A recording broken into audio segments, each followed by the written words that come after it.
Bismillah, alhamdulillah, wassalatu wassalamu ala rasulillah wa ala alihi wa sahbihi wa mawalah. Kita berlanjut ke bagian masih tanasub, bagian tanasub dengan kebiasaan Rasul di bulan Ramadan. Ini pertama hadis diriwayatkan dari Ibnu Abbas radhiyallahu an. Nama aslinya Abdullah bin Abbas.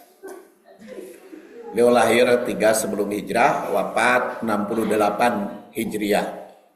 Beliau adalah sahabat yang didoakan oleh Rasul, Allahumma faqihhu fid din wa 'allimhu ta'wil. Ya Allah, berikanlah kemampuan memahami agama bagi Ibnu Abbas dan alimhu ta'wil, ajari bertakwil. Jadi takwil itu sudah ada zaman Ibnu Abbas. Makanya dulu ketika kuliah subuh Sabtu kan muncul itu pandangan dari Pak Kus tentang jangan sembarangan mentakwil ayat karena itu bisa sesat.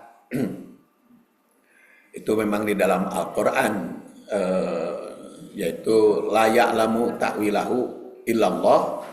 Illallah itu ada yang wakaf, ada yang langsung, illallah warosihun. Yang mentawil kecuali yang tahu itu hanya Allah dan ar-rosihun itu dipahami. Jadi kalau kita perhatikan Ibnu Abbas itu diajari oleh Allah mentakwil. Salah satu contoh kita menyebut alif lam mim teh mutasyabihat. Mutasyabihat itu yang artinya sangat nyumput, sangat tersembunyi. Tapi Ibnu Abbas justru mentakwil. Alif lam mim itu A-nya Allah, L-nya Jibril, M-nya Muhammad. Jadi mentakwil walaupun ayat mutasyabihat. Dan tentang mutasyabihat serta muhkamat juga diperdebatkan mana ayat mana gitu yang mutasyabihat, ayat mana yang muhkamat. Nah itu sekilas tentang Ibnu Abbas. Ibnu Abbas adalah saudara sepupu ya. Karena kan Abbas itu paman Rasul, dia anak paman, saudara sepupu, sama dengan ke Ali bin Abi Thalib. Makanya kalau di dalam pemerintahan ada dinasti Abbasiyah, ada dinasti Hasimiyah, ada Abbasiyah, ada Muawiyah ya. Ya, tapi sekarang yang berlaku di Yordan Hasimiyah, Bani Hasim. Itu karena Abdullah itu, Raja Abdullah itu termasuk Bani Hasim. Tapi kalau yang di Indonesia Habib itu dalam perdebatan. Habib dalam perdebatan. Gara-gara ada disertasi Pak Imaduddin ya. Tapi bukan insinyur Imaduddin. Imaduddin disertasi mempersoalkan Habib, jadi rame sekarang. Apalagi gubernur Jawa Baratnya kan beda dengan Habib. Jadi dia berani ya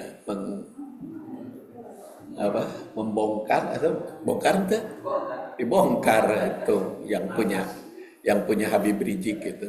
Jadi cukup ramai. Jadi ya sebetulnya dulu juga pernah muncul di Muhajirin pertanyaan tentang hal itu.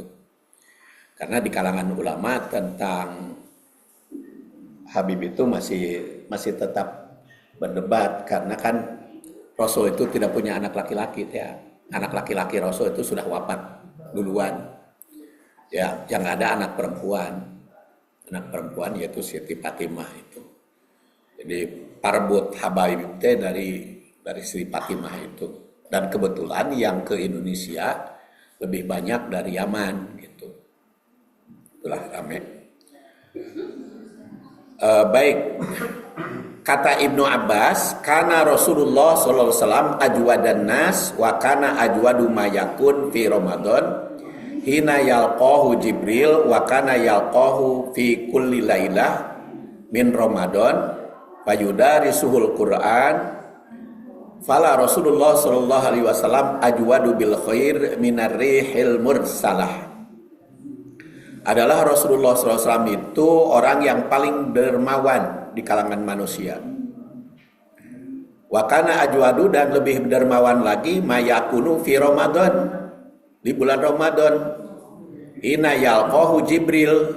Jibril itu suka yalqah, liko, pertemuan.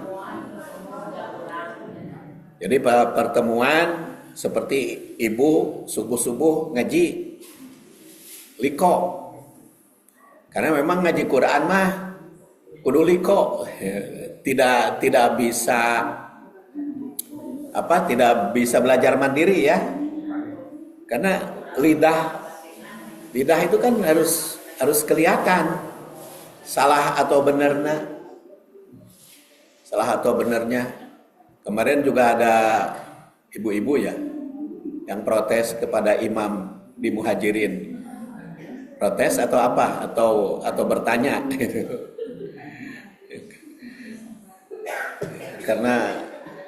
karena imamnya aya nu gurung gusuh lumpat gitu imamnya. Aya nu malah ada yang bertanya, sahan teh cenah ya teh salatna gurung gusuh kieu bacaanna, ada yang begitu. Jadi memang persoalan bacaan mah harus ada likonya kalau bacaan Quran mah. Jadi kalau belajar sendiri teh itu lidahnya. Jadi antara ha dengan ha, pengucapan makhorijul huruf itu. Makhorijul huruf ada sin, sa, sho. Nah, Jibril itu yalqahu liko. Walaupun di dalam liko juga ada beda-beda sanadnya. Karena ada yang qaf itu mustaqim, ada yang mustaqim. Anu salah mustaqim. Ada yang mengatakan mustaqim antara ha dengan ha sampai dinas ha ada tadi gede gitu.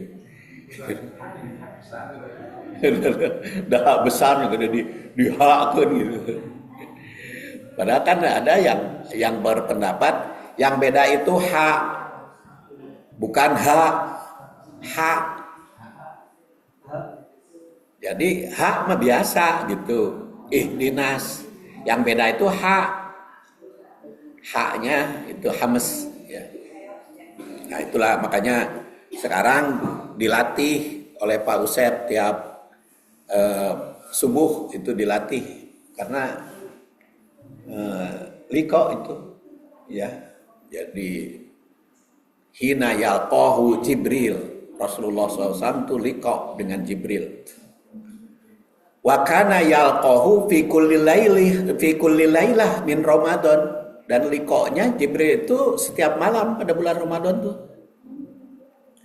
Fayudarisuhul Quran. Yudaris itu berasal dari kata darosa yudarisu tadarosa yatadarisu. Jadi asalnya darosa mah belajar, kalau darosa saling mempelajari, saling diskusi. Makanya di liko tadi jadi bertemu. Tapi kan sekarang mah likona sudah banyak online ya. Banyak online. Seperti teman-teman mahasiswa saya itu 34 orang satu jurusan ilmu hadis itu sekarang. Itu kalau kuliah yang offline-nya paling banyak 10. Jadi yang 24-nya online. Karena memang kebetulan mahasiswanya ada yang di Damaskus, ada yang di Yaman, ada yang di Singapura. Itu online. Tapi karena diskusinya bukan bacaan, jadi tidak liko gitu, sering diskusi, sering perdebatan. Tapi yudari suhuma tentu saja berjalan gitu, walaupun tidak ketemu ya. Tapi kan sekarang likonya ada online ya. Tinggal mungkin jadi pertanyaan, kalau likonya lewat online bisa enggak ya? Dianggap enggak ya oleh Allah? Mudah-mudahan ini dianggap dari suhu Al-Quran. Fala Rasulullah SAW ajwadu bil khair, dan beliau itu ajwad, lebih ramah, lebih baik, lebih dermawan. Dalam bihar itu bagaikan angin yang lembut menghembus sepoi-sepoi basah, saking rahmat mencurahkan kasih sayangnya. Jadi kedua hadis ini korelasinya sangat erat dalam membentuk pemahaman tentang keutamaan amal ibadah Ramadan, khususnya dalam aspek kedermawanan. Jadi interaksi dengan Al-Quran dan pelaksanaan ibadah malam itu serta tolab ilmu. Di situ kegiatan Rasul itu, Ramadan itu ada tolab ilmu, yudari suhu. Makanya sekali lagi aneh, ada masjid sekarang ceramah taraweh. Sebab kalau kita lihat hadis ini harus setiap malam. Tapi kan jamaah muhajirin juga ada yang tidak senang taraweh, makanya walaupun biasanya berjamaah, tapi karena ada ceramah taraweh, ngalih jamaahna kanu teu aya ceramah taraweh gitu. Ada jamaah muhajirin juga begitu. Jadi yang karena tidak senang mendengar ceramah atau mendengar diskusi. Kita ketahui ya, Rasul itu bukan orang bodoh, bukan orang awam. Rasul itu orang pinter, dapat wahyu, tapi konon yalkoh, masih belajar. Rasul aja bukan. Jadi tiap malam Rasul itu belajar ke malaikat Jibril. Padahal sekali lagi Rasul bukan orang bodoh. Makanya belajar itu lain ke bodoh unggul, ke pinter ya tetap belajar. Jadi karena bagaimanapun kalaupun kita sudah paham banyak ilmu, tapi ketika ketemu mah pasti aja ada kekurangan. Saya di Alfitroh itu kan tiap Ahad pertama itu profesor doktornya banyak itu di Alfitroh itu yang suka hadir. Saya tanya yang Rob, kok hadir itu pengajian? Cenah. Dan tanya jawab gitu. Suka tanya jawab di Alfitroh itu. Malah justru dengan dialog itu semakin banyak kita bertambah ilmu. Ya, bukan wawasan dan wawasan itu ternyata bisa bertambah ketika bertemu. Ya, salah satunya kalau saya mah buktikan dalam penulisan. Jadi kalau tulisan pertama kemudian digunakan ceramah, maka tulisan kedua akan bertambah. Ya, salah satu ini, buku ini. Yang tulisan pertama ketika di Muhajirin 20 halaman. Kemudian diskusi dengan para dosen di Unisba, nambah jadi 30. Tapi dipakai ceramah di sini, jadi nambah lagi, jadi 1 bulan ini selesai. 120 halaman itu pas 1 bulan itu. Makanya saya tulis itu di ujungnya selesainya tanggal berapa di situ di tulisan tangan. Itu yalqahu liqa. Jadi ternyata belajar itu tidak hanya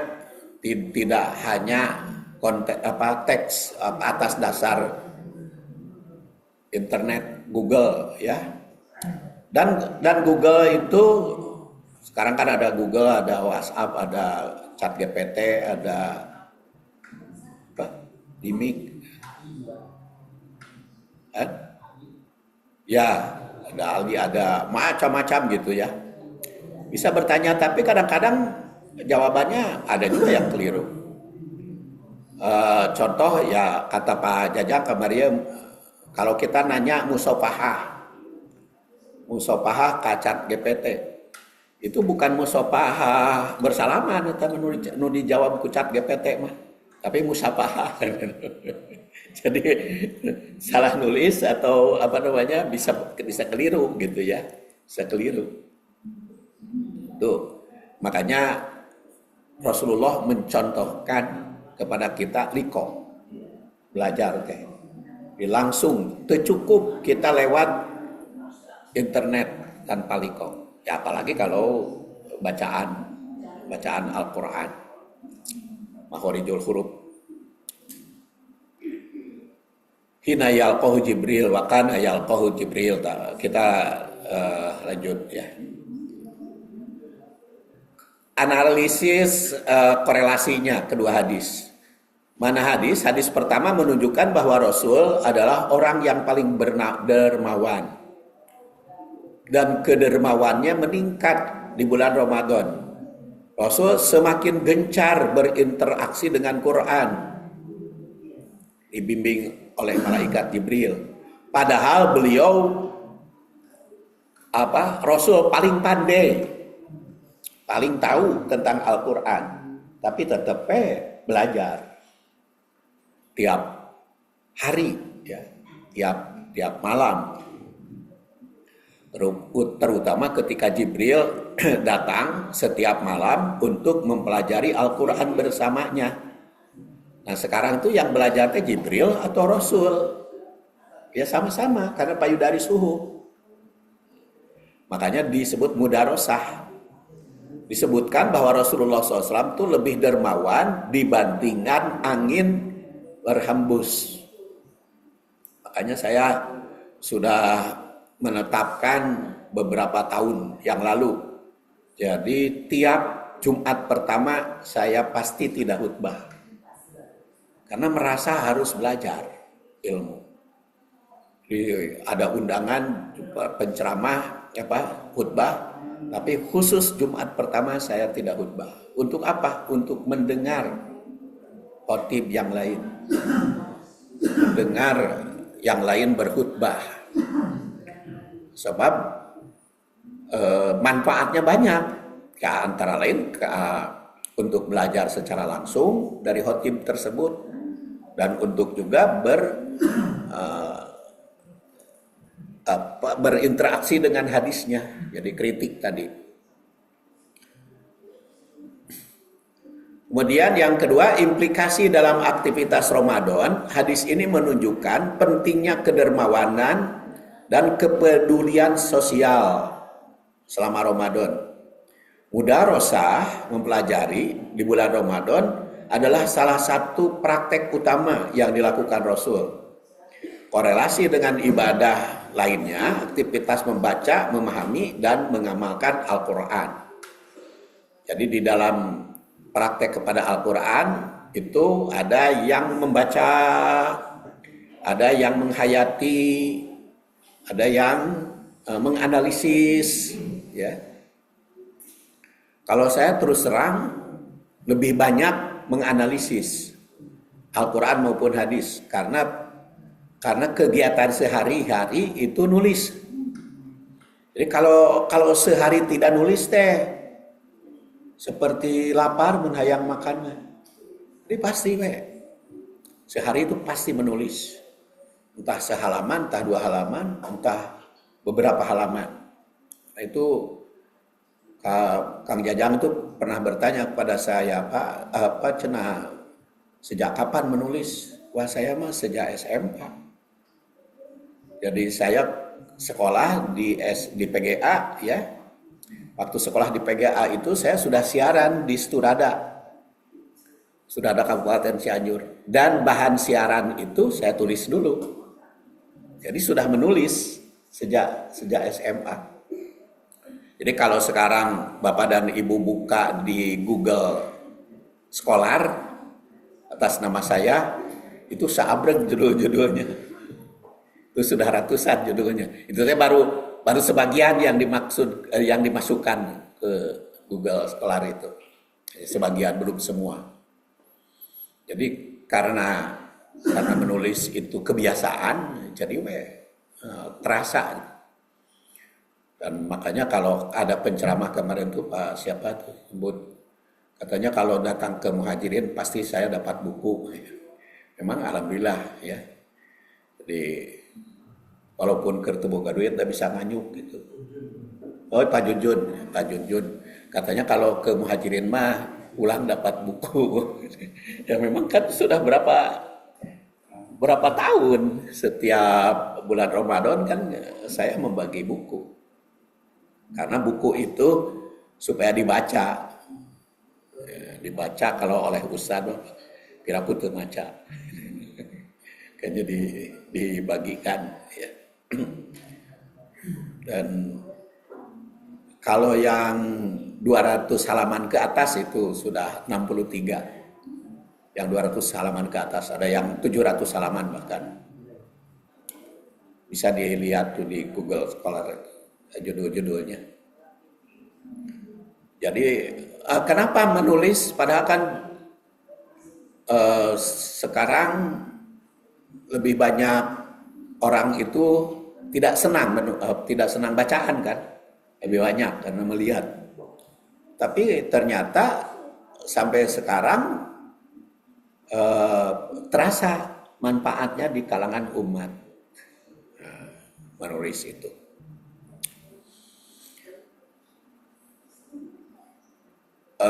Karena di dalam wahyu pertama aja kan sudah jelas, Iqra, membaca, bismillahil ladzi khalaq.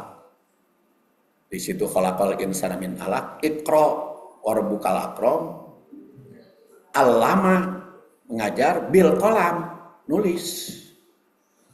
Jadi baca, nulis, ngajar itu kegiatan sehari-hari. Dan untungnya menulis, saya di Unisba itu sekarang mengajar hanya 2 pelajaran, yaitu hadis dan fikih waris jinayat. Dan itu hadis itu cuma sekelas, padahal di tarbiyah itu kan hadis itu 5 kelas, tapi sayanya hanya 1 kelas karena sudah pensiun karunyaeun. Tetapi buku saya dipakai. Jadi wajib oleh dokter-dokter itu dipakai. Ada yang ketua prodi ngajar bahtera pernikahan buku yang lalu. Ada jadi walaupun saya tidak mengajar, tapi karena bukunya diajarkan oleh mereka, tapi kan tetap bermanfaat. Dan itu wajib, buku wajib di tarbiyah itu. Karangan saya itu. Fikih dan hadis itu karangan saya tuh jadi buku wajib. Juga dapat properti apa kayak orang lagu itu kan properti. Iya, ada kalau properti karena memang apalagi hadis sampai sekarang itu kan saya yang menerbitkannya. Jadi saya yang ngetik, mencetak, tapi ada juga oleh penerbit ya. Ada juga oleh penerbit. Itu kalau yang oleh penerbit saya pakai dapat royalti. Ya, royalti dapat itu. Kalau menerbitkan saya otomatis untungnya. Makanya yang antara lain ya bisa ngebagi-bagi gitu keuntungannya di dalam pengajian. Dalam pengajian kan saya selalu pengajian dimanapun saya pasti membagi buku. Ada yang tipis, ada yang bahkan Pak Toto mah pernah kok aya bukuna oge? Ya, saya bilang gitu. Karena apa? Karena di situ Allama bil qalam, Quran itu. Jadi kalau kita ingin belajar nempel, nulis. Makanya Facebook atau WhatsApp untuk share unggul, nulis sendiri, ketik sendiri, mangga kirim. Jadi nya ari share wae nu batur mah ya manfaat ada, tapi kan pendapat orang. Kemudian implikasi dalam aktivitas Ramadan, hadis ini menekankan pentingnya ibadah malam sebagai bentuk kedekatan kepada Allah, menghubungkan ibadah spiritual dengan pengampunan dosa yang menjadi tujuan utama. Makanya tadi aktivitas ya penting. Jadi korelasi integrasi kedua hadis ini, pertama amalan utama aspeknya. Di situ kedermawanan dan mudarosah. Sedangkan qiyam Ramadan itu sholat malam, itu pengampunan dosa. Kaitan kedua sumber Rasulullah SAW sebagai teladan dalam memberi. Nah, maka janji Rasul mengampuni. Kemudian berinteraksi dengan Al-Quran. Di sini ada qiyam Ramadan. Qiyam Ramadan itu kan interaksi dengan Al-Quran. Makanya Rasulullah SAW berinteraksi dengan Al-Quran. Makanya dengan kenapa saya sengaja dan sekarang diikuti juga kan oleh yang lain, sholat itu kita membaca Al-Quran itu 1 tahun teh kadang 2 kali tamat, kadang-kadang 1 kali. Karena supaya interaksi si jamaah itu. Jadi kalau kemarin tahun yang lalu ya, salah satu penceramah mengatakan, saya sengaja katanya Imam Tarawih teh baca juz amma aja ayat terakhir Al-Hakumut sampai Qul huwallahu ahad. Supaya apa katanya? Supaya jamaahnya ngerti dan tahu rek salatna sabaraha menit karena geus apal. Ya, itu salah satu fungsi. Jadi bacaanna eta tak keneh. Tapi kalau saya berpendirian, kenapa mengahanca interaksi Al-Quran sehingga si makmum termasuk imamnya jadi interaksi dengan Quran ikut gitu. Kan ikut. Seperti Pak Dedi kan tiap sholat minimal ikut, berarti kan ikut baca. Nah, interaksi ayudari suhul Quran. Dan salah satu dalil baca mushaf ya tabi'in dakwan yang diperintahkan oleh Aisyah. Pada saat itu dakwan jadi imam di Masjid Nabawi. Karena zaman Ali bin Abi Thalib kan negara teh pindah ya ibu kotanya. Asalnya di Madinah, pindah zaman Ali ke Kufah. Kemudian zaman Muawiyah ke Damaskus. Jadi 2 kali pindah. Aisyah masih ada tuh sampai tahun 58 Hijriah. Dan itu imamnya dakwan. Dakwan itulah yang membaca mushaf atas instruksi dari Aisyah. Jadi makanya walaupun di Masjid Nabawi, Masjid Mekah itu hafal imam itu Al-Quran, tapi di belakangnya ada yang pegang mushaf. Ada yang pegang mushaf untuk berinteraksi dengan Al-Quran. Yang teu bingung we gitu, kan kadang-kadang bingung rek milih surat naon gitu keur salat teh. Dibaca makan langsung. Kemudian keterkaitan membaca dan mengamalkan Quran itu mendorong kedermawanan dan membaca dan memahami Al-Quran itu dalam sholat malam dan dipraktekkan sejak zaman Umar bin Khattab. Taraweh itu ngahanca, yaitu sejak Ubay bin Ka'ab imamnya, dan dilanjutkan sejak zaman Aisyah di Madinah oleh Dakwan. Jadi itu membaca satamatan. Nya atuh ari di urang mah entong satamatan atuh ya sabaraha. Cud sabaraha surat gitu. Tapi memang perlu dirumuskan juga itu tahun depan mah oleh Pak Usep nanti imam tuh, karena ada yang protes kemarin juga imamnya. Ada yang diprotes. Jadi kumaha carana gitu. Jadi mungkin bisa dinilai oleh kita. Jadi kan sekarang identik kalau penceramah itu otomatis jadi imam. Tetapi ada ceramahnya bagus, tapi ngimamannya kurang pas gitu. Ada yang terlalu cepat, ada yang makhorijul hurufnya.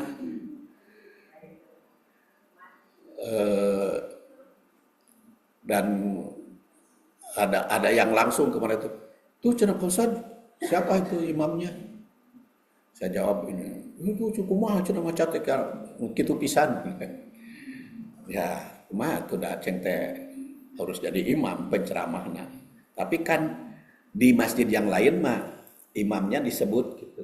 Nanti oleh Pak Usep lah penceramah pada waktu yang akan datang untuk ceramah taraweh. Makanya ketika Ibu Robe nulis penceramah dan imam subuh, saya jadi ceng teh lamun disebut penceramah dan imam, jadi saya sok jadi imam minder sipajarkeun ngarebut. Jadi we dikoreksi nama penceramah unggul subuh teh kemah taraweh juga nama kitu. Da aja imam ya kecuali kalau kita nilai itu sudah bisa jadi imam, ya bisa seperti Pak Amang Maulani kan itu sudah jelas bagus rangkap jadi imam, atau siapa lagi kemarin juga yang banyak yang bagus. Itu mudarosah tadarus Al-Quran yang dilakukan praktek dalam Qiyam Ramadan. Malaikat Jibril kepada Rasul itu langsung. Ya. Kemudian dampak sosial memperkuat solidaritas sosial dan ekonomi dalam hadis ini. Jadi memperkuat kesadaran. Jadi Rasulullah mempraktekkan sosial, Qiyam Ramadannya spiritual. Itu disatukan antara sosial dan spiritual itu. Dan ini yang belum seimbang di kita, banyak yang belum seimbang antara spiritual dan ritual. Antara ta'abudi dan ta'amuli. Ta'abudi itu adalah urusan ibadah ritual, ta'amuli urusan sosial. Kan sekarang, pokoknya kita lihat saja, ada yang sholatnya rajin, saumnya rajin, tapi jeung tetangga kurang wawuh. Bahkan ada yang umroh, setahun teh 3 kali, 2 kali, walaupun kalau di dalam hadis umroh itu yang dipraktekkan Rasul hanya setahun itu sekali, kecuali jadi pembimbing. Tapi ada yang kurang bagus dengan tetangga. Nah itu teh belum seimbang antara ritual dan sosial. Jadi tidak boleh timpang kalau Rasulullah itu di keseimbangan. Seperti hadis ini berkaitan dengan Al-Baqarah 187. Sudah saya tulis di sini. Karena disampaikan pada ceramah pada saat itu, jadi tidak saya bahas. Di keseimbangan. Dan keseimbangan ritual dengan sosial, saya lihat sendiri. Begitu dari rumah mau ke masjid, eta aya anu ngabuang sampah kasusukan. Jadi ya makanya nyaksian sendiri. Bororo teh kasusukan. Aduh astagfirullah ceng teh eta teh kan bikin macet atuh bikin banjir. Bikin banjir. Ditamplokeun Bu. Eta teh katingali pisan ku abdi entong dibejakeun saha-saha nama. Pokona aya gitu. Di kita nu ngaborolokeun ka susukan. Jadi ya rada bener oge ta Gubernur Jabar itu. Katanya banjir di Jakarta itu gara-gara salah urus kan. Salah di panas. Nah, coba hari nu diizin 4.000 meter dibangun 15.000. Itu kan 11.000 mau nah, tidak sesuai dengan izin, pantas ke Jakarta. Jadi itu ketidakseimbangan antara ritual dan sosial. Jadi merasa ngebuang sampah ka solokan mah dianggapnya teh biasa-biasa we gitu. Padahal efeknya itu banget gitu. Jadi kalau banyak orang gitu itu bisa banjir itu di Bandung tuh kalau semua orang membuang sampah ke solokan. Itu salah satu contoh. Padahal ya menurut anggapan saya itu bagus. Dia itu ritual ibadahnya bagus. Tapi kok kunaon gitu. Urusan sampah dibuang ke solokan. Kemudian itu dampak sosial ya belum menyatu. Nah, hikmahnya Ramadan itu sebagai bulan berbagai keberkahan. Jadi berdasar hadis itu. Dan Ramadan sebagai bulan ibadah. Jadi dua-duanya. Jadi dari tabel tadi kita dapat melihat bahwa kedua hadis ini saling melengkapi dalam membentuk kesempurnaan bulan Ramadan. Hadis pertama menekankan hubungan sosial dalam Ramadan, yaitu dengan dermawan dan hadis mengamal Quran, dan hadis kedua dengan ibadah sosial tadi. Kemudian kita lihat dari perasa dari hadis itu. Wa kana yalqahu fi kulli lailatin min Ramadan fayudari suhul Quran. Itu menunjukkan bahwa Rasul SAW meningkatkan tolab ilmu selama Ramadan sampai tiap hari, tiap malam beliau itu bertemu dengan Jibril. Padahal sekali lagi Rasul bukan bodoh. Jadi geus pinter ge anger belajar mah. Jadi sebagai teladan bagi umat. Bulan Ramadan termasuk bulan tolab ilmu.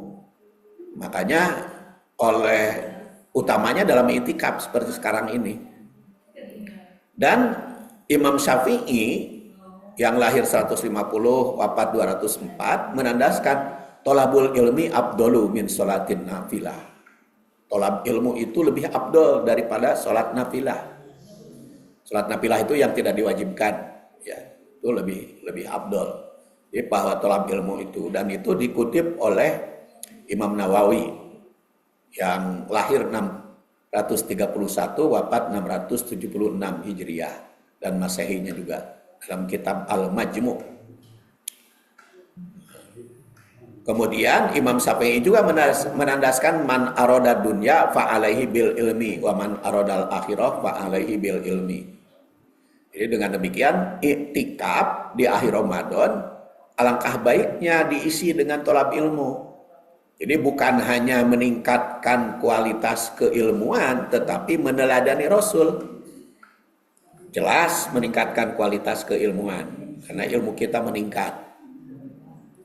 Tapi utamanya juga berteladan kepada Rasul bahwa i'tikaf itu bukan hanya dzikrullah, berdoa, membaca, tapi juga memahami. Jadi kesimpulannya, gabungan dari kedua hadis ini menunjukkan bahwa Ramadan bukan hanya tentang ibadah ritual, tetapi juga tentang amal sosial. Rasul mengajarkan keseimbangan antara ibadah individual, qiyamul lail, tilawah, mudarosah, dan ibadah sosial yang digambarkan oleh sedekah, membantu sesama. kesempurnaan ibadah Ramadan dapat dicapai dengan menggabungkan keduanya, memperbanyak sholat, itu ritualnya, interaksi dengan Al-Quran, itu sambung menyambung, dan tolab ilmu. Kemudian sekarang bagian ketujuh, yaitu tarikh hadis. Ibadah saum telah dipadukan sejak zaman para nabi. Makanya kama kutiba alal ladina min qablikum. Jadi sebelum Rasul diutus, ibadah saum ada. Yang kita kenal ibadah saum di para nabi, ada ibadah saum Nabi Nuh ya. Itu Nabi Nuh itu Ayyamul Bid. 13, 14, 15. Karena kan nama bulan nama geus aya. 12 bulan nama geus aya. Karena 12 bulan dalam setahun itu sejak diciptakannya langit dan bumi. Jadi para nabi terdahulu ada saum. Itu Nabi Nuh, ada Nabi Daud, saum sehari, saum buka sehari. Ada Nabi Musa, yaitu saum Asyura. Dan di zaman Nabi Muhammad Sallallahu Alaihi Wasallam itu dipadukan 2 Hijriah. Maka sejak turun ayat 185, faman syahida minkumus syahra falyasum, jadi itu diwajibkannya ibadah saum. Jadi sebelum nama bukan Ramadan, wajib teh macam-macam. Tapi saum Ramadan mah baru tahun kedua Hijriah. Kemudian juga tarawihnya, ini sejarahnya saya langsung. Jadi berbagai aspek di dalam Ramadan, ritualnya adalah saum, kemudian qiyamul lail, membaca Quran, i'tikaf, itu adalah ritual. Zakat fitri, sedekah, sambungan antara ritual dan sosial. Zakat fitri aturan ritualnya, tapi manfaatnya sosial, jadi gabungan. Ya. Kemudian aspek sosial, solidaritas, kepedulian antar umat. Ramadan menjadi momen untuk mempererat ukhuwah Islamiyah. Rasul dan para sahabat memperbanyak infak, bantuan kepada fakir miskin. Nah, kaum muhajirin dan ansor itu saling berbagi dalam Ramadan. Makanya kita lakukan antara lain ya buka bersama, berbuka. Kemudian pembebasan budak di bulan Ramadan, penyebaran dakwah di bulan Ramadan. Aspek ekonomi, aktivitas perdagangan tetap berjalan di bulan Ramadan. Ya salah satu contohnya Perang Badar itu akibat perekonomian. Jadi jangan lupa Ramadan juga berekonomi. Karena makanya bukan berarti libur ekonomi. Kan waktu itu ada penceramah atau khotib ya mengatakan, cobalah kita 11 bulan atau berekonomi, cing atau Ramadan masa bulan mepere gitu ekonomi teh. Ya, khusus ritual. Tapi ternyata Rasul tidak demikian. Makanya Pak Badawi bahkan lebih sibuk kan Ramadan tuh, banyak pesanan. Nah, itu ekonomi bagus itu. Jadi meningkatkan ekonomi. Itu bagus. Bulan? Biasa jalan jualan, silakan pada jualan. Iya, jadi biasa nama di luar Ramadan mah tara jualan, akhirnya mah jualan. Memang peningkatan ekonomi itu. Jadi dan Rasul juga mengembangkan itu kan pasar ukad itu berjalan bulan Ramadan. Kemudian yang sangat penting mah eta jadi waktu perang Badar. Jadi kan asalnya Rasulullah itu bukan untuk perang, membawa kaum muslimin sebanyak 315, ada yang mengatakan 313.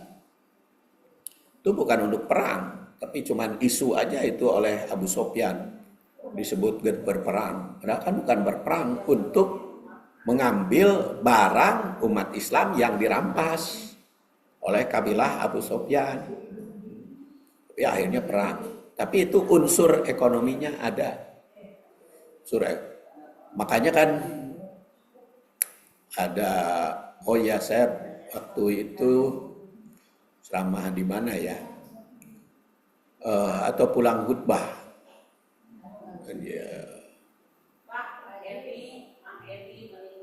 Oh, innalillahi wa inna ilaihi raji'un. Pak Edi itu suaminya saudara sepupu saya, itu namanya Ida, meninggal, innalillahi wa inna ilaihi raji'un. Kemarin tadi itu beritanya baru gejala stroke katanya ke ICU. Ya kita doakan ya, Allahumma gfir lahu warhamhu wa'afihi wa'fu anhu waghfir lahu wa wasi'man kholahu rahmatika ya arhamar rahimin. Ya kita berlanjut. Ya berita duka ya di rumahnya di itu Margahayu Raya. Kita berlanjut dulu. Jadi aktivitas ekonomi itu jalan dan itu sekarang bagus, bukan ya kecuali anu seueur artos manutaos melimpah ngarah memberi bagian kepada yang lain. Memberi bagian kepada yang lain itu bagus. Bisa meureun. Ada seorang jamaah dulu pernah umroh dengan saya satu kali. Ketagihan katanya Pak. Jadi dia mah tiap bulan Ramadan pasti umroh. Dan umroh teh sabulan. Kan saya tanya, kenapa Pak umroh teh 1 bulan? Kenaon atuh? Meakeun duit wae cek teh umroh 1 bulan. Da kumaha cenah Pak, abdi mah geus ketagihan jadi lamun teu umroh teh bulan Ramadan teh aduh asa kumaha. Oh jadi umroh teh meang kena sakumaha. Ya tapi saya bilang harus hati-hati. Jangan sampai meakeun duit untuk muamalah. Sebab ketika Rasulullah SAW ditanya, hadisnya diriwayatkan oleh Imam Ahmad yang wafat tahun 241. Ketika bersabda Rasul, al-hajjul mabrur laisa lahu jazaa'un illal jannah. Haji mabrur itu tidak ada pahala kecuali jannah. Lalu sahabat itu bertanya, mal hajjul mabrur? Apa itu haji mabrur? Maka Rasul menjawab, haji mabrur itu ifsya'us salam wa it'amut ta'am. Yaitu menyebarluaskan perdamaian dan memberi makan.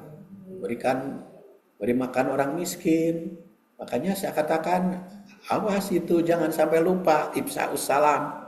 Menyebarluaskan perdamaian dan memberi makan yang membutuhkan. Itu haji mabrur teh. Makanya kan saya oleh Makdis itu selalu diminta bimbing manasik tentang haji mabrur. Dan untuk periode sekarang sudah saya lakukan bimbingan manasik haji mabrur dan sudah ada bukunya. Biasa kalau saya ceramah pasti nggak bagi buku. Itu hadis yang tadi itu. Mal hajjul mabrur. Apa itu haji mabrur? Yaitu ifsa'us salam wa it'amut ta'am. Menyebarluaskan perdamaian. Menyebarluaskan perdamaian itu kan berbuat baik dengan lingkungan. Itu ifsa'us salam itu berbuat baik dengan lingkungan. Dan memberi makan. Jangan sampai ada tetangga kebogalan beas. Padahal orang pergi umroh. Akhirnya betul kebogalan beas mereka bentuk dahar. Jadi atau kekurangan beras padahal. Nah jangan sampai begitu. Jadi kadang-kadang kan tidak tahu apalagi di komplek itu kan kadang-kadang nggak tahu mana orang yang tidak punya beras, mana orang yang kekurangan, ya, sampai seperti itu. Hanya perlu ada para RT itu penelitian ekonomi masyarakat itu. Jangan sampai cakap tuh, makanya abdi tahun yang lalu mah kengeng, ayeuna henteu. Menurut penilaian jadi beunghar mah kudu wae. Seharusnya kan gitu. Jadi jangan sampai terjadi terlupakan kepentingan masyarakat atau kepentingan umat. Karena tetap atau ritual dengan sosial teh masih banyak ketimpangan di kita. Jadi dalam praktek, dalam keseharian, ya seharian masih banyak ketimpangan. Supaya ini mau orang kegiatan sehari-hari kan, kalau urusan ritual kan gampang itu. Kurban aja bisa itu mengumpulkan kemarin 5 ya sapi kita. 5 itu 5 sapi kita 5 kali 30 kali 25 juta 125 juta. Can domba. Itu urusan ritual gampang. Tapi kan urusan sosial, kepentingan. Kayak Masjid Muhajirin aja mau ngadegeun WC untuk laki-laki kan can kamodalan we, can aya modalna kan. Padahal kurban mah gampang. Kemarin juga ratusan juta terkumpul. Tapi karena urusan sosialnya itu masih kurang di kita. Karena makanya perlu ditingkatkan kaitan dengan sosial. Kan masih berebutan itu Masjid Muhajirin urusan WC. Kemudian kemandirian ekonomi. Rasulullah SAW membimbing umat Islam agar mandiri secara ekonomi dan tidak tergantung pada kaum Yahudi. Itu dicontohkan di dalam kehidupan. Kemudian aspek politik dalam Ramadan ini, perang terjadi di bulan Ramadan, yaitu tadi 17 Ramadan, kemudian 10 Ramadan, Futuh Mekah, masih banyak lagi. Sekarang bagian ke-8, yaitu tarjamah. Man qoma Ramadana imanan wahtisaban gufira lahu ma taqaddama min dzanbih. Wal istirahatnya sampai jam 3 tamatkeun. Cekap istirahatnya tadi setengah jam. Kita lihat analisis perkata. Man itu huruf isim syarat, kata penghubung syarat. Yang berarti barang siapa. Mun bahasa Inggris mah dibacana man. Kan bahasa munafik Inggris mah. Iya, kan tidak sesuai dengan kenyataan kan. Dibaca I. Jadi munafik. lain di mulut, lain di hati. Beda dengan bacaan. Man dibaca men. Jadi barang siapa itu digunakan untuk menunjukkan keumuman. Artinya berlaku untuk siapa saja yang melaksanakan man itu. Kemudian koma. Koma itu artinya berdiri. Fi'il madi, koma Ramadan. Makanya ada qiyam, mendirikan. Komat, mendirikan. Iqomatis sholah. Qad qomatis sholah. Qad qomat, sudah berdiri. As-sholah, sholat. Jadi fi'il madi. Makanya qad qomatis sholah teh ada yang memahami urangna geus ngadeg.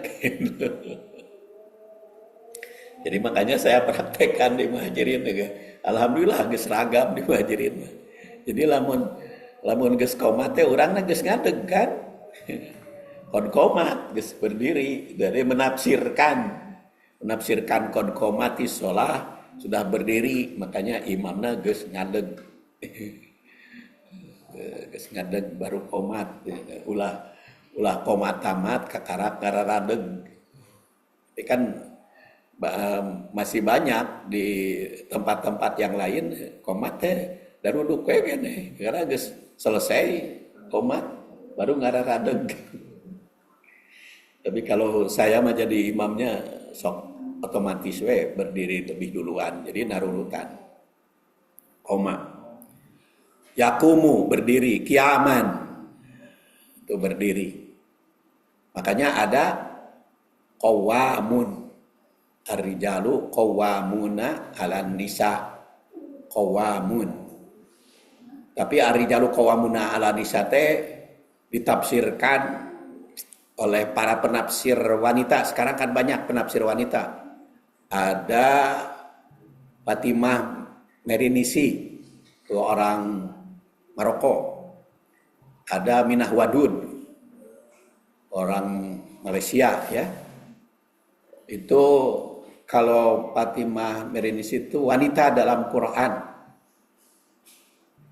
Kalau Wadud wanita dalam Islam. Itu pengarang aturan-aturan syariah fikih atau apa sajalah namanya, itu kaum wanita. Makanya gender itu kan lagi rame. Walaupun asal usul nama gender teh kan Morgan ya, orang barat. Tapi itu dikembangkan di kalangan umat Islam. Katanya sekarang mah bukan qawamun, ada qawamah. Ada qawamah. Karena dipahami ar-rijalu qawwamuna 'alan nisa teh ada sambungannya bima faddallallahu ba'dahum 'ala ba'din. Jadi laki-laki jadi pemimpin wanita itu kalau laki-lakinya punya kelebihan. Karena bima faddallallahu ba'dahum 'ala ba'din. Kedua, wa bima anfaqu, laki-lakinya memberi nafkah. Jadi lamun laki-lakinya teu mere nafkah, awewe nu mere nafkah, maka awewe jadi qawamah. Itu menurut para pejuang gender sekarang banyak ya para pejuang gender ya, antara lain buku-bukunya tadi. Dan di Indonesia juga ada orang Jogja itu siapa namanya, Ruqayyah, Profesor Dr. Ruqayyah, itu orang Jogja, itu mengkaji sejarah kaum wanita, ada perkembangan. Karena kan di zaman Rasul kaum wanita itu nampak ya, menonjol. Ahli hadis seperti Aisyah itu kan menonjol itu. Terus Ummu Salamah, Hindun, Tuhan hadis banyak diriwayatkan oleh kaum wanita. Istri-istri Rasul itu penyebar luas hadis dan ngajar itu, pejuang istri Rasul itu. Tapi ketika hadis itu dibukukan secara resmi pada abad kedua, wanita teh teu aya anu nulis hadis. Sok imam madhab kan lelaki semua. Abu Hanifah, Imam Hanafi, terus Malik bin Anas lelaki. Tapi'i Muhammad bin Idris namanya laki-laki. Ahmad bin Hambal laki-laki. Terus penulis hadis Bukhari laki-laki namanya Muhammad bin Ismail al-Bukhari. Riwayatnya saya tulis di sini, riwayat Bukhari dan kritiknya Imam Bukhari. Terus Muslim bin Hajjaj laki-laki, orang Naisabur. Terus Abu Daud, nama aslinya Sulaiman bin Daud, laki-laki. Tirmidzi namanya Muhammad, laki-laki. Nasai namanya Ahmad, laki-laki. Ibnu Majah juga laki-laki. Teu aya penulis hadis perempuan. Terus tafsir itu laki-laki semua. At-Tabari, Al-Marogi yang suka dipakai oleh Pak Usep, Al-Marogi, Ibnu Ashur, laki-laki semua.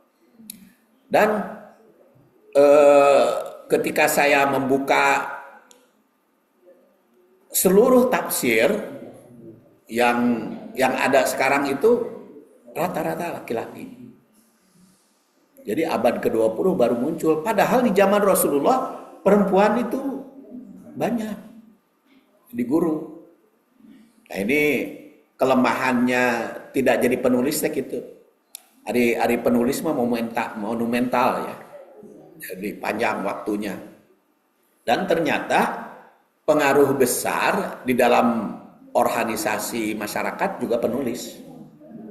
Umpamanya di Persatuan Islam itu banyak Persatuan Islam itu pola pikirnya A. Hasan, karena itu penulis, bukan penceramah. A. Hasan itu ceramahnya nggak begitu menggiurkan. Terus di Muhammadiyah itu buku Hasbi As-Siddiqi, penulis, atau buku Hamka, penulis. Banyak pengaruh. Oh, tadi Komamah ya. Jadi kenapa para pejuang wanita itu sekarang bergerak gitu ya, menerbitkan buku, karena disadari tulisan-tulisan masih banyak buatan laki-laki. Hanya sekarang lumayan. Tah eta teh nu kekeluhan teh ibadah teh menurut mereka mah dapat pahala teh. Nah, nu kekeluhan Ramadan teh menurut mereka pengalaman agamana itu merasa ibadah. Merasa ibadah. Kunaon di Muhajirin teh banyak di luar oge mah nya sararea. Dalil nama. Kunaon cenah di Muhajirin mah eueuh nu keleueuhan, da banyak masjid yang lain berdekatan kama. Ya berdekatan. Apalagi nanti di sini khutbah Id Pak, di Muqarrabinnya. Oh enggak jadi. Aya eta pengumuman Ustaz Mumtaj teh. Oh bersatu itu. Oh iya. Lamun aya di Muqarrabin, aduh. Ya pisan atuh teh. Eta aya pengumuman di ditu.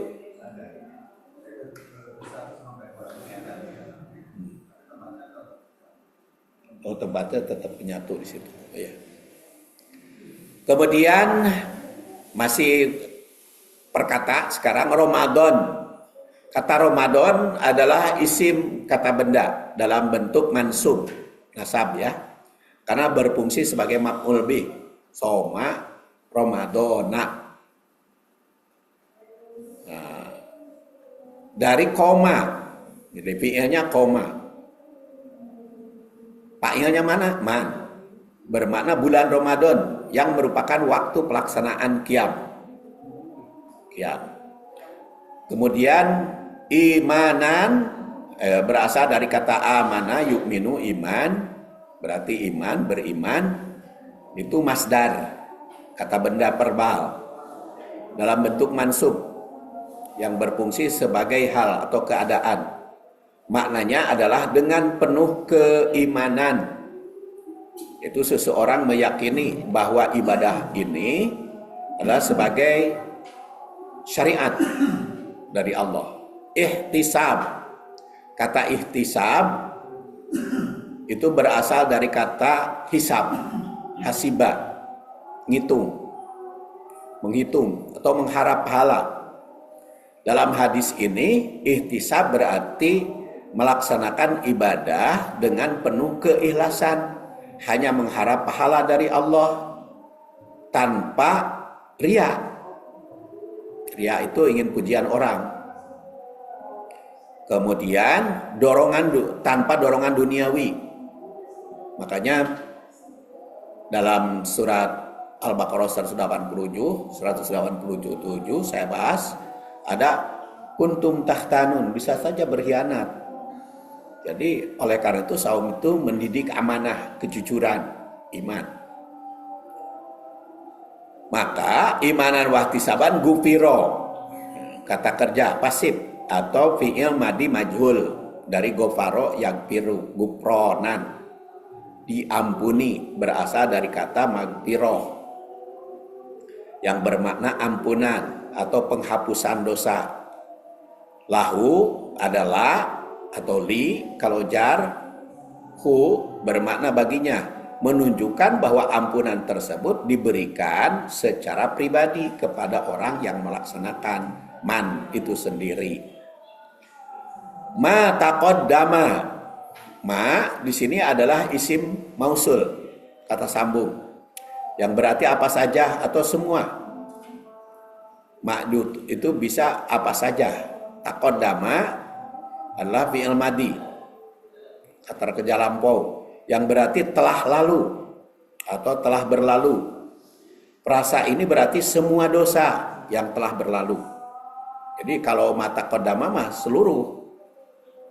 Tapi di sini penjelasan min dan bi dari dosa. Nah, min itu bisa bayaniah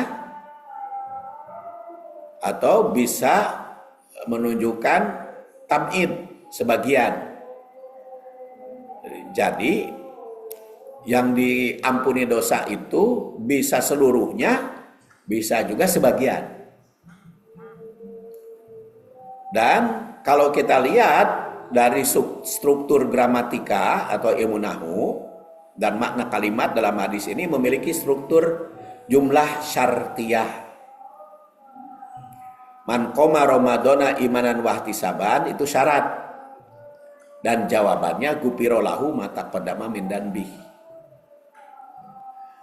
Makna kebahasaan secara mendalam, hadis ini menggunakan gaya bahasa bersyarat atau syarsyah, penggunaan man. Itu menunjukkan bahwa siapa yang memenuhi syarat, yaitu iman dan ihtisab, komanya, maka baru di situ gufiro lahu. Kemudian konsep iman dan ihtisab sebagai syarat sahnya ibadah. Imanan berarti keyakinan yang kuat bahwa sholat malam di bulan Ramadan atau ibadah saum di siang hari atau sosial itu harus imanan dan ihtisab. Kemudian dosa yang diampuni adalah dosa terdahulu, taqaddama min danbih, menunjukkan bahwa yang diampuni adalah dosa-dosa yang telah lewat, bukan dosa yang akan datang. Jadi itu mah khusus mata kodama, diampuninya. Makanya tiap tahun takodama. Makanya Pak Usep kan membahas wal tandur nafsun makodamat ligon, nafsun. Di sini takodama. Jadi memang Ramadan itu evaluasi masa lalu. Apa penunjuk evaluasinya itu? Kutiba alaikumusiyam kama kutiba alal ladina min qablikum. Makanya Ramadan itu belajar sejarah. Makanya Pak Gin di kita membahas sejarah. Makanya ada iktikaf ini belajar sejarahnya kama kutiba alal ladina min qablikum oleh Pak Dr. Gin yang bahas. Kemudian Qur'annya oleh Pak Usep, saya hadisnya, makanya lengkap tuh iktikaf itu. Tiga kali iktikaf itu lengkap bahasan kita. Sejarahnya ya dipakai karena tadi makodama, mata kodama atau kama kutiba alal ladina min qablikum. Dan selanjutnya adalah alakum tuh masa yang akan datang. Dan makanya saya membahas hadis itu pasti ada historis. Kan yang dipakai saya itu 11 ya.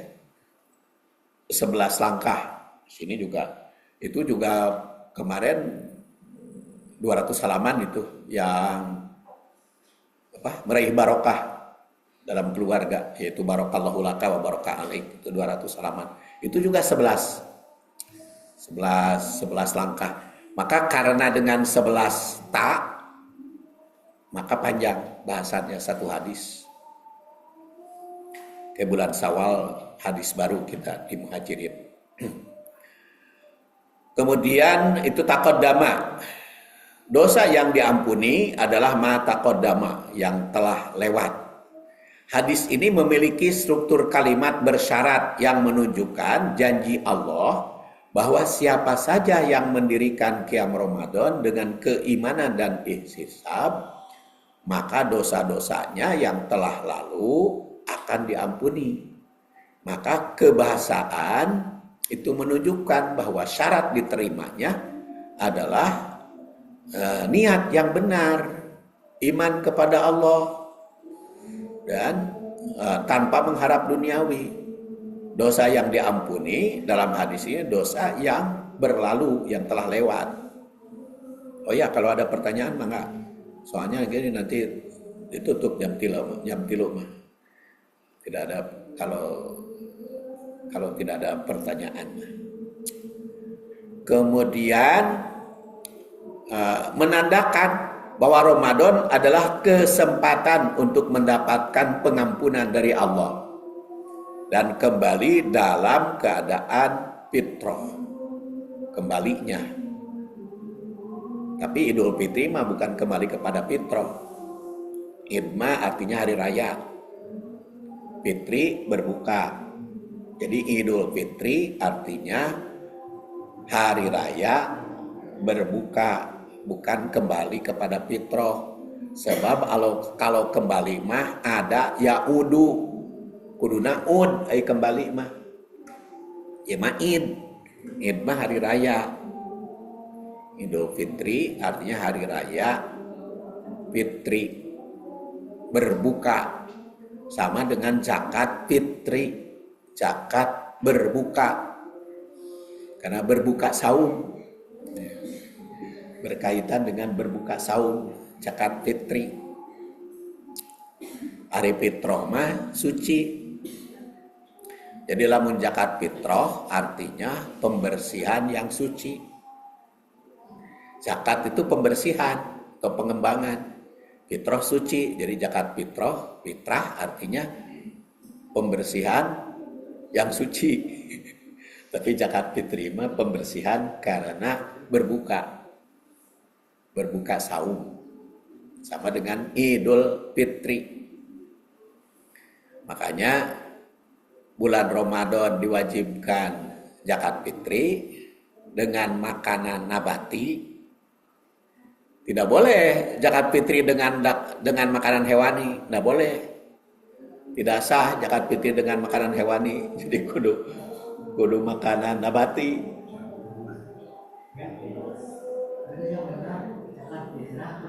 Zakat fitri kalau di dalam hadis mah zakat fitri istilahna nya eta mah tulisan Pak Joko.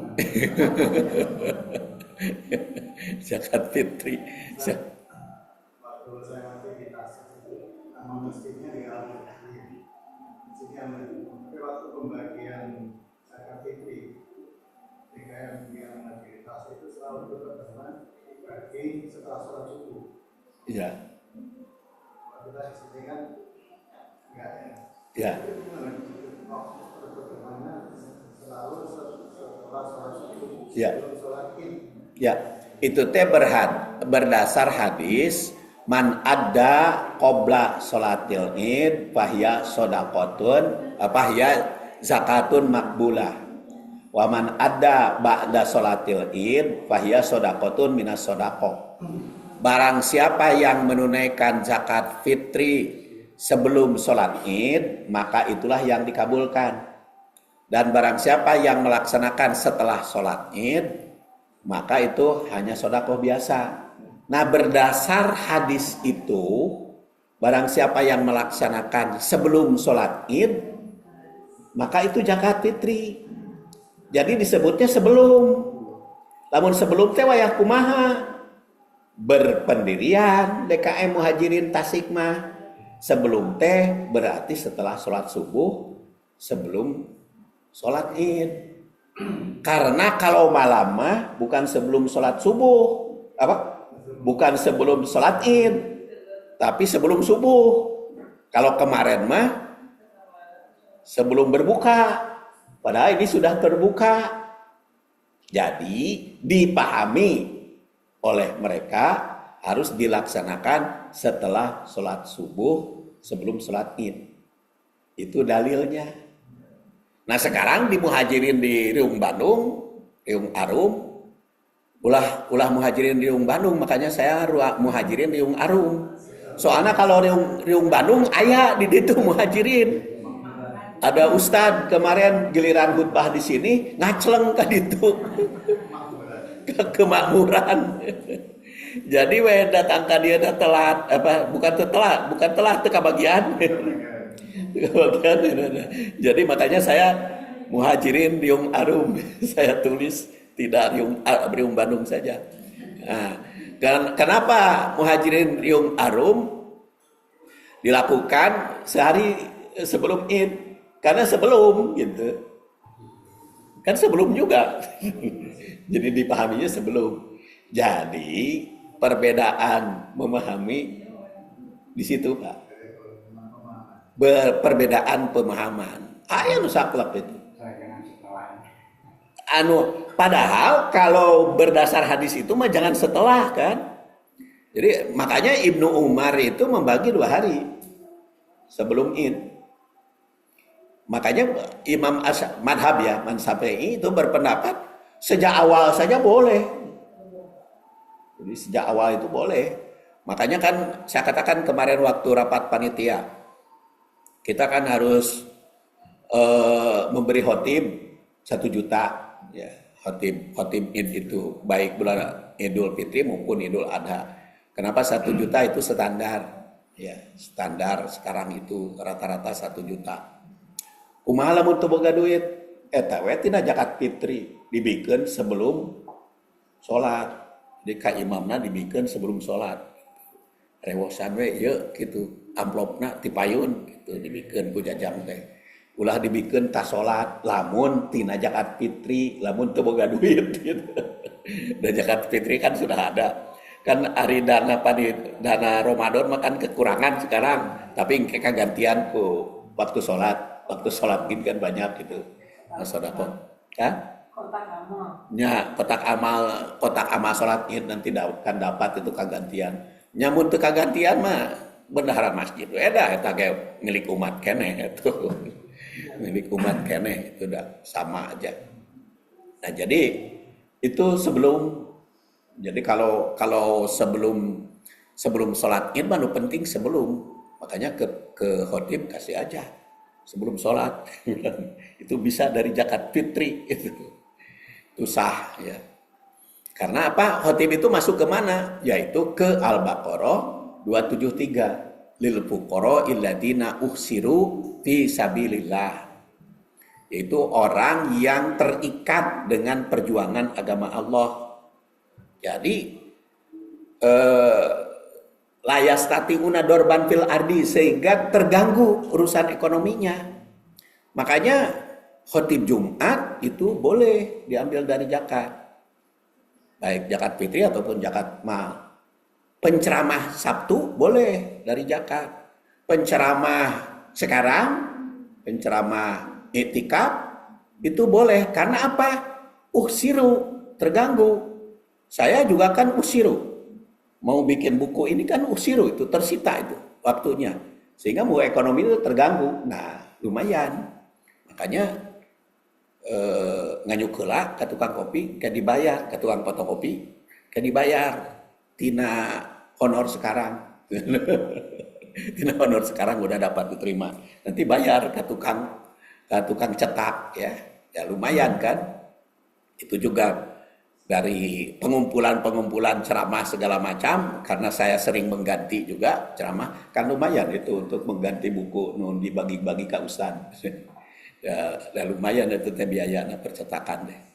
Jadi itu uksiru fisabilillah. Jadi kalau diserahkan sebelum sholat itu ke mustahib. Kumaha itu ari keur para khotib kan diserahkannya sebelum sholat Id. Untuk khotib Jumat selama 1 tahun serahkan ke Pak Usep. Pak Usep menerima, nanti nggak bagi. Tangke mah lamun zakat fitrina loba atau zakat mana banyak, termasuk juga urusan kuliah Sabtu. Jadi pengajar Sabtu disediakan dari situ. Tapi kan kekurangan di kita. Masih kekurangan. Dan itu mah otomatis karena khutbah Id di kita kan sudah ada usulan dari ibu-ibu, semuanya khotib dari luar. Makanya sengaja dari luar. Dan saya itu pesan biasanya sudah dari awal. Termasuk untuk Idul Adha itu sudah pesan, yaitu Dr. Haji Reja Dalimonte. Sekarang Dr. Asikin. Jadi pokoknya kalau istilah Pak Nur Hadi mah khotibnya dokter ngarora ya cing teh ngarora kan ngarora henteu kolot teuing lah. Saya mah geus kolot di dieu mah. Ya itulah ibu-ibu dan bapak-bapak, sudah jam 3. Menurut jam saya masih kena kurang 5. Kurang 4 ya. Mudah-mudahan ada guna dan manfaatnya. Jadi tahlil syarah akan saya bahas besok subuh. Kemudian nanti dilanjutkan ceramah malam. Mau tamat, kena ada tamat oge, ada bukunya dibaca masing-masing. Kita berdoa kepada Allah Subhanahu wa taala, Allahumma innaka afun karim tuhibbul afwa fa'fu anna. Allahumma innaka afun tuhibbul afwa fa'fu anna. Allahumma innaka afun tuhibbul afwa fa'fu anna. Mudah-mudahan i'tikaf kita diterima oleh Allah Subhanahu wa taala dan bertambah ilmu. Mangga bukunya dicanak ke bumi masing-masing untuk dibaca, bukan untuk apa-apa, untuk dibaca. Mudah-mudahan bermanfaat. Kalau sudah tamat dibaca mangga pada diwariskan kemana. Kita akhiri, subhanakallahumma wa bihamdik asyhadu an la ilaha illa anta astaghfiruka wa atubu ilaik. Assalamualaikum warahmatullahi wabarakatuh.